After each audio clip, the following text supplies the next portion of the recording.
Hello everyone. Last video में हमने हमारी ब्लूप्रिंट के अकॉर्डिंग जो सेक्शन सी था उसका रिवीजन हमने कंप्लीट कर दिया है अकाउंट में। आज के इस वीडियो में हम हमारा जो सेक्शन डी जो है कि जो बड़ा क्वेश्चन जो फाइनल अकाउंट का जो क्वेश्चन है वो हम करेंगे।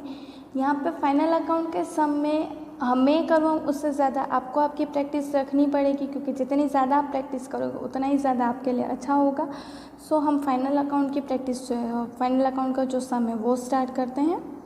अब मैं यहाँ पे सम स्टार्ट करूँ उससे पहले मैं आपको एक छोटी सी इसके बारे में रिवाइज समरी बता दे रही हूँ। यहाँ पे आपको चैप्टर नंबर 2 में फाइनल अकाउंट में 5 अकाउंट्स बनाने होंगे। First is trading account, profit and loss account, profit and loss appropriation account, partners capital और करंट अकाउंट एंड लास्ट में बैलेंस। नॉर्मली हम सोल प्रॉपर्टी में क्या करते थे, खाली 3 ही अकाउंट बनाते थे, trading account, profit and loss account and balance sheet.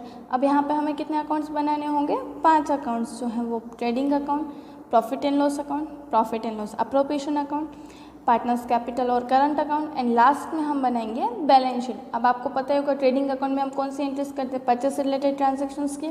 Profit and loss account में हम हमारे जो एक्सपेंस होते हैं इनकम होती है उसकी एंट्री करेंगे। फिर profit and loss appropriation account में पार्टनर्स रिलेटेड जो भी ट्रांजैक्शंस होंगे उसकी एंट्री होगी। पार्टनर्स करंट और कैपिटल अकाउंट में भी इसी तरह से पार्टनर्स रिलेटेड एंट्रीज होगी। एंड लास्ट में जो हम बैलेंस शीट बनाएंगे उसमें हमारे जो बिजनेस का जो भी स्टेटस है, मतलब कि असेट्स हैं, लायबिलिटीज है, लोन्स हैं, वो सारी चीज़ों की एंट्री हम वहाँ पे करेंगे। सो आज यहाँ पे मैं आपको इलस्ट्रेशन 3 जो है हमारा टेक्स्ट बुक का वो मैं करवाने वाली हूँ। सो मेरे साथ ही यहाँ पे आप देखिएगा कि किस तरह से हम सारी एंट्रीज करते हैं वो।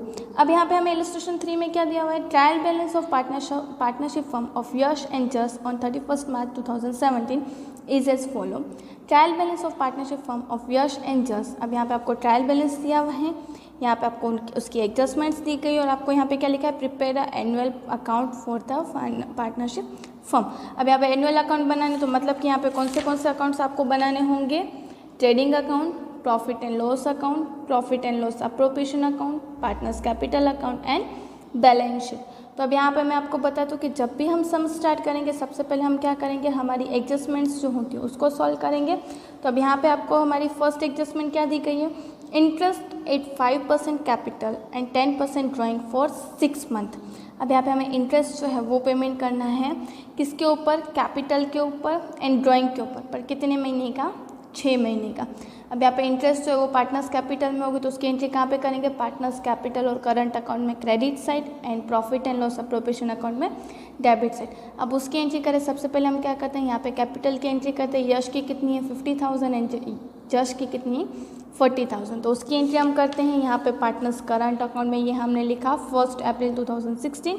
बैलेंस BD 50,000 यश के अकाउंट में, 40,000 जश के अकाउंट में।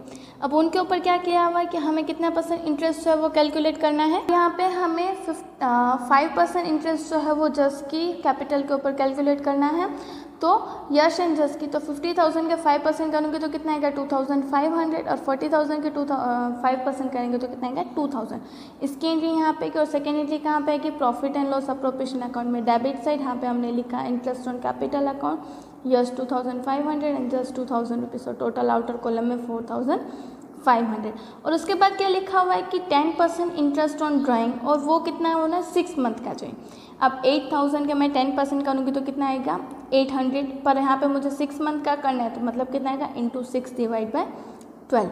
सेम इट इज़ यहाँ पे किया तो 400 और जस्ट का कितना आएगा 4,000 का 200 आएगा। तो यहाँ पे हमने उसके सेकेंड एंट्री कहाँ पे की, profit and loss appropriation account में क्रेडिट साइड 400 एंड 200 और आउटर कॉलम में कितना है 600 रुपीज़। क्लियर हुई ये एडजस्टमेंट आपको। अब हमारी नेक्स्ट एडजस्टमेंट की तरफ बढ़ते हैं। यहाँ पे हमें नेक्स्ट एडजस्टमेंट क्या दी गई, closing stock of rupees having 15,000 and market value is 12,000। आपको मैं एक और बात बता दूँ कि जब भी हम क्लोजिंग स्टॉक की वैल्यू करेंगे तो हमेशा याद रखना है बुक वैल्यू और मार्केट वैल्यू में से जो भी कम होगा वहाँ उसकी हम एंट्री करेंगे। यहाँ पे कौन सी वैल्यू कम है, मार्केट वैल्यू की, मतलब कि 12,000 की एंट्री हम यहाँ पे करेंगे। इसकी एंट्री कहाँ पे होगी, ट्रेडिंग अकाउंट में credit side and balance sheet में असेट्स की साइड। तो उसकी एंट्री हम कर लेते हैं।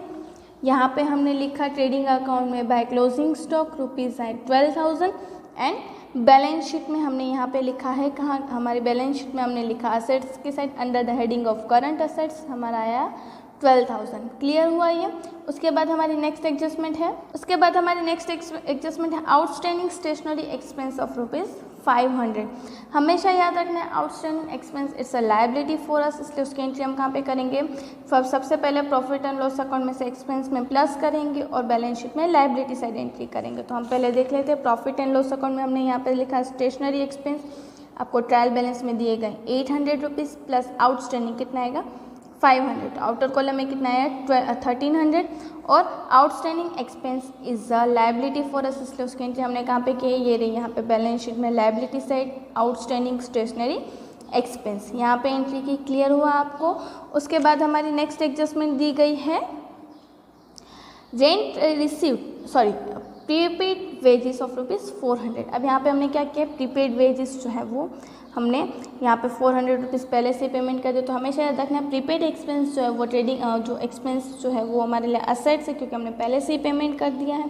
तो उसकी एंट्री कहाँ पे होगी, बैलेंस शीट में असेट्स की साइड, और जो एक्सपेंस है उसमें से वो हम माइनस करेंगे, क्योंकि इतना हमें कम पेमेंट करना होगा। तो अब यहाँ पे आपको ट्रेडिंग अकाउंट में यहाँ पे आपको वेजेस दिया हुआ है, ट्रायल बैलेंस में ₹2000। तो उसकी एंट्री आपको पता है कि वेजेस की एंट्री हम कहाँ पे करते हैं, ट्रेडिंग अकाउंट में। तो सबसे पहले हम क्या करेंगे, यहाँ पे हमने लिखा ट्रेडिंग ₹2000 माइनस प्रीपेड कितना आएगा 400। तो आउटर कॉलम में कितना है हमारा 1600। अब इसकी सेकेंड एंट्री हम कहाँ पे करेंगे, बैलेंस शीट में असेट्स की साइड, क्योंकि जैसा मैंने अभी आपको बताया कि प्रीपेड वेजेस जो है वो हमारे लिए क्या है, हमारी असेट्स है। तो ये रही हमने उसकी एंट्री की ₹400। उसके बाद हमारी नेक्स्ट एडजस्टमेंट क्या दी गई है, यहाँ पे rent received in advance ₹200 and discount is receivable ₹40। अब यहाँ पे हमें रेंट जो है वो एडवांस में मिल गया, मतलब कि वो हमें नेक्स्ट ईयर इतना कम मिलेगा, तो हमारी वो लायबिलिटी हुई। और डिस्काउंट रिसीवेबल मतलब कितना डिस्काउंट जो वो हमें मिलने वाला है, तो वो हमारे लिए क्या है, हमारी असेट्स है। अब यहाँ पे आपको क्रेडिट साइड आपको रेंट रिसीव दिखाई दे रहा होगा, ये रहा यहाँ पे rent receive 400 and discount 600 and discount receive है 400। अब ये दोनों की एंट्री कहाँ पे करेंगे हम, प्रॉफिट एंड लॉस अकाउंट में क्रेडिट साइड। यहाँ पे हमने लिखा प्रॉफिट एंड लॉस अकाउंट में सबसे पहले रेंट के हम लिख लेते हैं रेंट, और यहाँ पे एडवांस में मिल रहा है, मतलब कितना अब हमें नहीं मिलेगा, तो उसको हम क्या करेंगे, माइनस करेंगे। तो हमने यहाँ पे माइनस किया, कितना आया ₹400। अब एडवांस में अगर हमें कोई इनकम मिलती है तो वो हमारे लिए लायबिलिटी है, इसलिए उसकी एंट्री होगी बैलेंस शीट में लायबिलिटी साइड।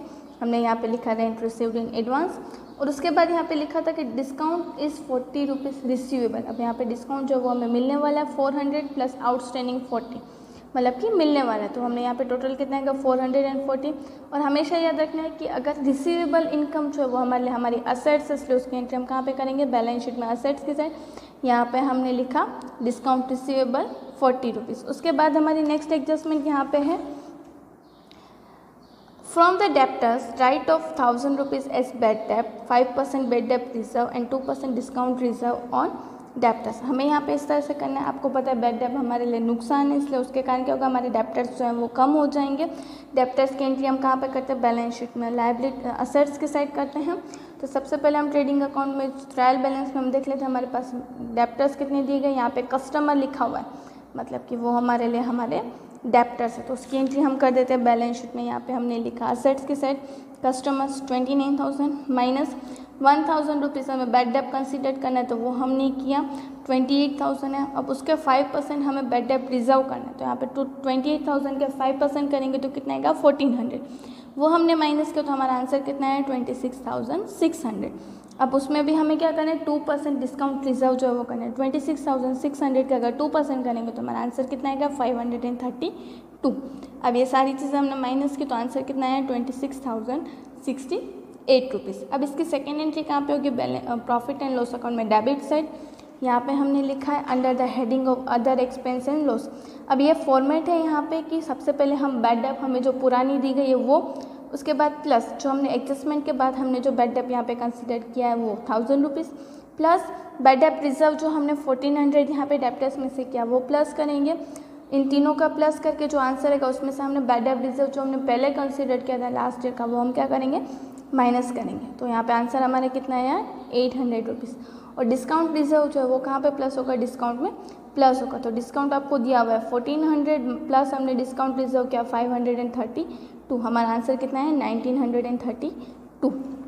उसके बाद हमारी नेक्स्ट एडजस्टमेंट यहाँ पे दी गई है provide 10% depreciation on motor car. अब मोटर कार के ऊपर डेप्रिसिएशन हमें कैलकुलेट करना है। यहाँ पे आपको असेट्स में मोटर कार कितनी दी गई है 52,000 माइनस डेप्रिसिएशन कितना है 5200, हमने डेप्रिसिएशन माइनस किया कितना है 46,800। अब इस डेप्रिसिएशन की सेकंड एंट्री कहाँ पे होगी, प्रॉफिट एंड लॉस अकाउंट में, debit side other expense and loss की हेडिंग में। यहाँ पे लिखा हमने मोटर कार डेप्रिसिएशन 5200। क्लियर हुआ आपको।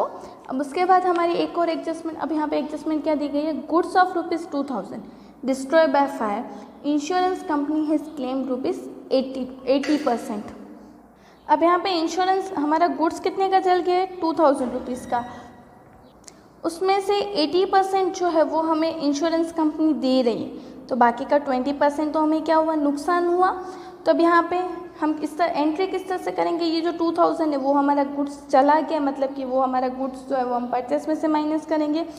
80% जो है वो हमें इंश्योरेंस कंपनी देने वाले, तो वो हमारे लिए असेट्स है, तो 80% करेंगे तो कितना आएगा 1600 जो है वो हमें असेट्स मतलब कि इंश्योरेंस कंपनी देगी, और बाकी का जो 400 है वो हमारे लिए नुकसान है। तो इस नुकसान की एंट्री हम कहाँ पे करेंगे, प्रॉफिट एंड लॉस अकाउंट में डेबिट साइड करेंगे। तो उसकी एंट्री हम कर लेते हैं।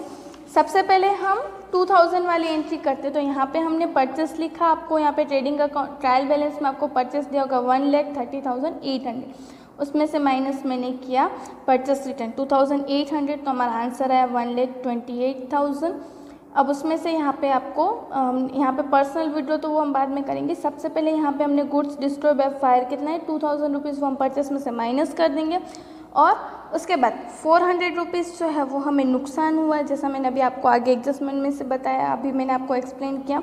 400 हमें नुकसान तो हम कहाँ पे लिखेंगे, प्रॉफिट एंड लॉस अकाउंट में debit side to loss due to fire, and insurance company के पास हमें 80% अमाउंट मिलने वाले, तो यहाँ पे हमने लिखा बैलेंस शीट में असेट्स के साथ insurance company claim amount ₹1600। Clear हुआ आपको। अब हमारी नेक्स्ट एडजस्टमेंट उसके बाद की दी गई है।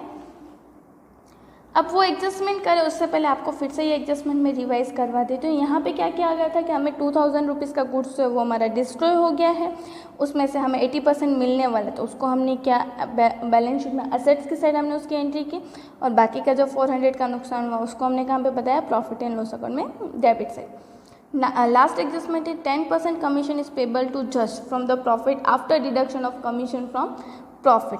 अब यहाँ पे आफ्टर डिडक्शन लिखा है, तो इसलिए हमारा कमीशन का फॉर्मूला कौन सा आएगा, net profit into percentage of commission divide by 100 plus percentage of commission, ये वाला फॉर्मूला आएगा। तो उसके लिए हमें यहाँ पे नेट प्रॉफिट फाइंड करना पड़ेगा।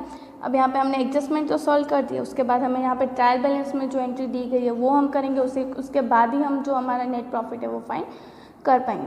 सबसे पहले यहाँ पे हम क्रेडिट साइड से एंट्री करते हैं। क्रेडिट साइड में हमने यहाँ पे जो कैपिटल है उसकी एंट्री कर दी है। सप्लायर्स हमारे लिए क्रेडिटर है, इसलिए उसकी एंट्री होगी बैलेंस शीट में लायबिलिटी साइड। सेल्स की एंट्री होगी ट्रेडिंग अकाउंट में क्रेडिट साइड। बिल्स पेबल की एंट्री होगी बैलेंस शीट में लायबिलिटी साइड।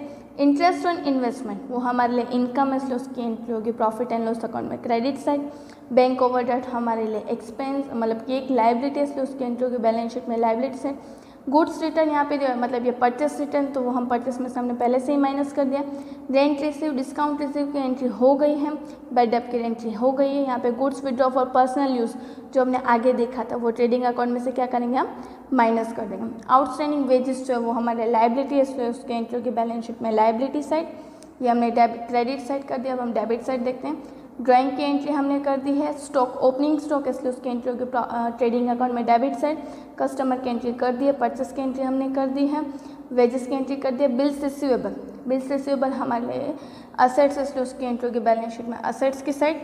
उसके बाद इन्वेस्टमेंट, उसकी एंट्री होगी बैलेंस शीट में asset side under the heading of investment. Salary की एंट्री होगी प्रॉफिट एंड लॉस अकाउंट में डेबिट साइड। कैश बैलेंस की होगी बैलेंस शीट में असेट्स की साइड। डिस्काउंट का अलाउट की हमने एंट्री कर दिया। गुड्स रिटर्न ये है, तो मतलब कि वो हम क्या करेंगे, सेल्स में से हम माइनस करेंगे। बैड डेब्ट की एंट्री हमने कर दी। स्टेशनरी एक्सपेंस की कर दी। ऑफिस एक्सपेंस हमारे लिए एक्सपेंस, इसलिए उसकी एंट्री होगी प्रॉफिट एंड लॉस अकाउंट में डेबिट साइड। मोटर कार की एंट्री हमने कर दी। बिल्डिंग हमारे लिए असेट्स, इसलिए उसकी एंट्री होगी बैलेंस शीट में असेट्स की साइड। एंड प्रीपेड एक्सपेंस जो है वो हमारे लिए असेट्स, इसलिए उसकी एंट्री हम कहाँ पे करेंगे, बैलेंस शीट में असेट्स की साइड। सो इस तरह से हमने हमारे सारे एडजस्टमेंट एंड ट्रायल बैलेंस की एंट्री हमने कर दी है। अब हम हमारा net gross profit and divisible profit find कर लेते हैं। तो उसके लिए हम यहाँ पे देखते हैं कि हमारे ट्रेडिंग अकाउंट का टोटल कितना आ रहा है। यहाँ पे ट्रेडिंग अकाउंट का हमने टोटल किया, क्रेडिट साइड आया 2,13,600। अब उसमें से 24,000, 1,25,260 रुपीज़ एंड 1,600 माइनस के तो आंसर आया 62,740 रुपीज़। वो मेरा ग्रॉस प्रॉफिट है। उसको मैं कहाँ पे लेके गई, प्रॉफिट एंड लॉस अकाउंट में क्रेडिट साइड। यहाँ पे मैंने लिखा है, तो यहाँ पे मेरा टोटल कितना आया 64,180 प्रॉफिट एंड लॉस अकाउंट का टोटल आया। उसमें से मैंने ये सारे जो एक्सपेंस हैं 12,000, 1,300, 2,300, 1,932, 800, 500 एंड 400 माइनस किया तो मेरा नेट प्रॉफिट कितना है 40,248 रुपीज़। इसको मैं कहाँ पे लेके जाऊँगी, profit and loss appropriation account में डेबिट साइड। यहाँ पे हम क्रेडिट साइड लेके गए 40,248 रुपीज़ प्लस 600 तो कितना है 40,848 रुपीज़। उसमें से मैंने यहाँ पे मेरा जो 4,500 है वो माइनस किया। अब यहाँ पे कमीशन हमें किस तरह से पेमेंट करना है, जस्ट को आगे का एक एडजस्टमेंट हमारा रह गया था, तो वो कमीशन हम किस तरह से पेमेंट करें आफ्टर डिडक्शन। तो मैंने आपको फॉर्मूला बताया था, तो यहाँ पे आएगा into 10 divide by 110। Net profit कितना है 36,348। हमने यहाँ पे माइनस किया गया इंटू 10 डिवाइड बाई 110 किया तो हमारा कमीशन कितना है 3,304 रुपीज़। तो यहाँ पे हमने एंट्री की, यहाँ पे हमने इसकी profit and loss appropriation account में debit side and partners current capital account में हमने क्रेडिट साइड एंट्री की है बाय कमीशन अकाउंट। अब यहाँ पे माइनस किया तो हमारा आंसर कितना है 33,044 रुपीज़। तो अब यहाँ पे आपको profit and loss sharing ratio नहीं दिया है, मतलब कि यहाँ पे किस तरह से डिस्ट्रीब्यूट होगा, इक्वल रेशियो में। तो यहाँ पे हमने इसको इक्वल रेशियो में डिस्ट्रीब्यूट किया तो ईच पार्टनर्स के हिस्से में आया 16,522। इसकी सेकंड एंट्री कहाँ पे होगी, पार्टनर्स कैपिटल अकाउंट में क्रेडिट साइड। यहाँ पे हमने लिखा 16,522 दोनों पार्टनर्स के हिस्से में। अब मैं यश का अकाउंट क्लोज करें तो आंसर आया 69,022 रुपीज़। उसमें से मैंने माइनस किया तो कितना आया 68,622 यश की क्लोजिंग कैपिटल आई। फिर जस का टोटल किया तो 61,826। उसमें से मैंने माइनस किया तो जस की क्लोजिंग कैपिटल है 57,626 रुपीज़। अब दोनों की एंट्री कहाँ पे की है, पार्टनर्स कैपिटल अकाउंट में, बैलेंस शीट में हमने liability side under the heading of capital मैंने एंट्री की इन दोनों की। तो यहाँ पे एंट्री की तो मेरा टोटल कितना आया दोनों की कैपिटल का 1,18,248 रुपीज़। अब यहाँ पे इसी तरह से मैंने यहाँ पे मेरी लायबिलिटी साइड का टोटल किया तो कितना है 1,68,108 रुपीज़। सेम इट इज़ यहाँ पे मैंने असेट साइड का टोटल किया तो कितना है 1,68,108 रुपीज़। सो इस तरह से हमने यहाँ पे सम किया हमारा। आपने देखा ही होगा बहुत ही ज़्यादा इजी सम था, बहुत ही हम इजीली कर सकते हैं फाइनल अकाउंट के सम। आप जितना ज़्यादा प्रैक्टिस करोगे उतना ही ज़्यादा इजीली ये सारे सम जो है वो आपको आ जाएंगे। अब यहाँ पे मैंने आपको ये सम करवा दिया है। Thank you.